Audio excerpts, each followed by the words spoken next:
جی السلام علیکم۔ آج ہم نے انتہائی اہم سوال کے اوپر بات کرنی ہے، جو کہ ہر شخص کی زبان کے اوپر آپ کو نظر آئے گا۔ وہ یہ کہ ہمارے ہاں جب ملزمان کو گرفتار کیا جاتا ہے تو عدالتیں ان کو بری کر دیتی ہیں۔ یہ پولیس کی طرف سے بھی یہ ایک بہت بڑی تنقید ہے جو کہ عدالتوں کے اوپر کی جاتی ہے، اور عدالتوں کے ایسے ریمارکس بھی ہیں جو کبھی کبھی یہ کہتی ہیں کہ پھر لوگ ہمیں جو ہے وہ برا بھلا کہتے ہیں کہ جی عدالتیں جو ہیں بری کر دیتی ہیں۔ تو سوال یہ ہے کہ پاکستان میں جب مجرموں کو گرفتار کیا جاتا ہے تو at a very high rate, جو کوئٹل کا ریٹ ہے، بری کرنے کا جو ریٹ ہے پاکستان میں عدالتوں کا، وہ بہت زیادہ ہے۔ کیوں؟ ایک طرف ہمیں نظر آتا ہے کہ جرائم جو ہیں وہ بہت زیادہ ہیں، پھر تو سزائیں بہت زیادہ ہونی چاہیے، لیکن ایک طرف جرائم بہت زیادہ ہیں اور دوسری طرف جو عدالتوں کا بری کرنے کا جو ریٹ ہے وہ بھی بہت زیادہ ہے۔ تو یہ دو چیزیں تو آپس میں سمجھ نہیں آتی۔ تو جو کرمنل لا ہے یا کرمنل جسٹس سسٹم ہے پاکستان میں، وہ ایسا کیوں ہے کہ جو ملزم ہیں وہ اکثر بری ہو جاتے ہیں؟ آج ہم اس سوال کا جواب تلاش کریں گے۔ بنیادی طور پر اس کی دو تین بنیادی وجوہات ہیں۔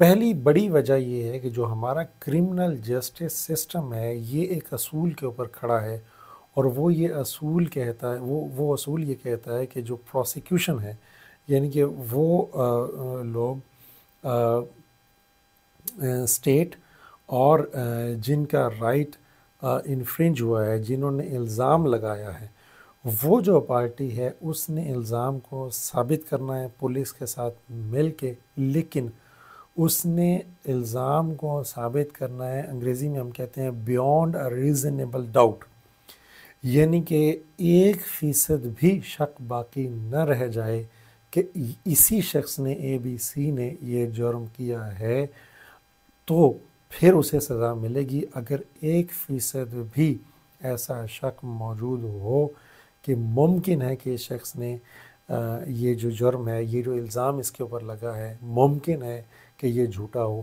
تو عدالت اسے بری کر دے گی۔ اس کو ہم کہتے ہیں کہ the prosecution has to establish the case beyond a reasonable doubt۔ تو یہ بنیادی، اب یہ جو اصول ہے، یہ جو قاعدہ ہے، یہ ہم نے کہاں سے لیا ہے؟ ایک سمجھ لیں، ایک بنیاد اس کی حدیث ہے، ایک بڑے ہی مزے کی حدیث ہے۔ حدیث میں آتا ہے کہ یہ 10 گناہگار لوگوں کو چھوڑ دینا بہتر ہے بجائے کہ آپ ایک بے گناہ شخص کو سزا دیں۔ یہ حدیث رحمت کے اوپر بھی دلالت کرتی ہے۔ یہ حدیث اس چیز کے اوپر بھی دلالت کرتی ہے کہ آپ اس وقت تک کسی بھی مجرم کو سزا نہ دیں جب تک عدالت کو حتمی طور پر یہ یقین نہ ہو جائے کہ اسی شخص نے جو جرم ہے وہ کیا ہے۔ یہ تو ہو گیا پہلی وجہ۔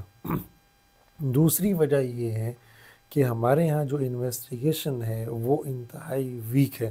اب اس جو پہلا قاعدہ ہم نے بیان کیا، اس کے اگر آپ نے ہر صورت میں 1% بھی شک آپ نے نہیں رہنے دینا، تو پھر تو اس کا مطلب ہے کہ آپ انتہائی اعلیٰ درجے کی انویسٹیگیشن کریں گے تو ہی جرم ثابت ہو سکتا ہے۔ اگر آپ نے تھوڑا سا بھی کہیں لیکونا، تھوڑی سی بھی کہیں گنجائش چھوڑ دی، تو مجرم جو ہے وہ اس کا فائدہ لے گا اور وہ بری ہو جائے گا عدالت سے۔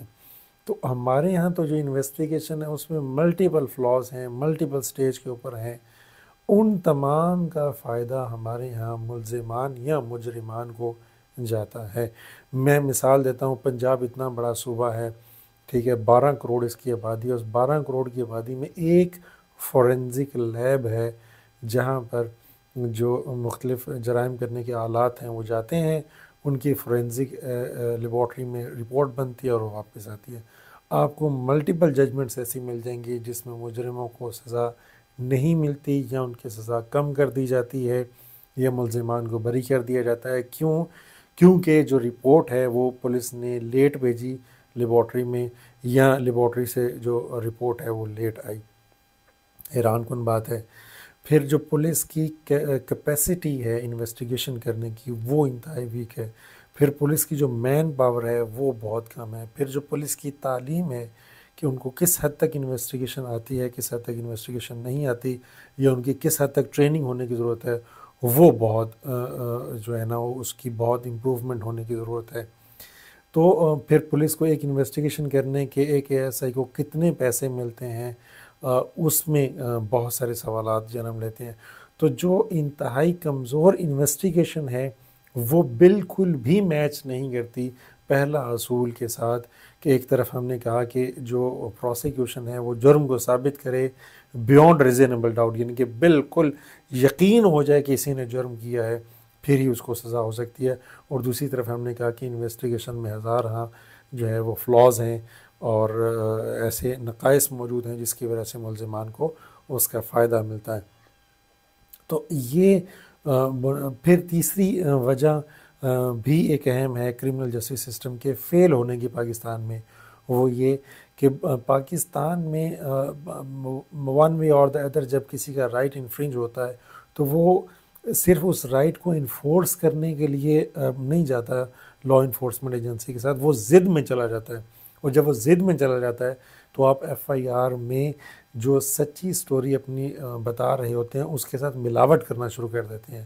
آپ جو ملزمان ہیں، ملزمان کے بھائی، چچوں اور بھتیجوں کو بھی بیچ میں شامل کر لیتے ہیں، جبکہ اصل جو ملزمان ہیں وہ تو بہت تھوڑے سے لوگ ہوتے ہیں، لیکن ضد کے لیے، لڑائی کے لیے، اپنی انا کو تسکین کے لیے آپ باقی جو اس کے رشتہ دار ہیں ان کو بھی بیچ میں ملوث کر لیتے ہیں، جس کی وجہ سے جو آپ کا بنیادی طور پہ کلیم تھا وہ تو ان اٹ سیلف ڈاؤٹ فل ہو گیا، یا وہ حقیقت پر مبنی تو نہیں رہا، اس میں آپ نے جھوٹ کی آمیزش کر دی، جس کا بھی ملزمان کو فائدہ ہوتا ہے جبکہ کسی کرمنل کیس کا ٹرائل کیا رہتا ہے۔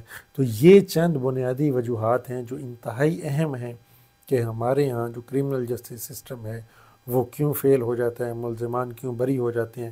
اس کے 3 بنیادی وجوہات ہیں، اور ریاست کو چاہیے کہ ان وجوہات کے اوپر کام کرے اور آہستہ آہستہ ان کو دور کرنے کی کوشش کرے۔ بہت شکریہ۔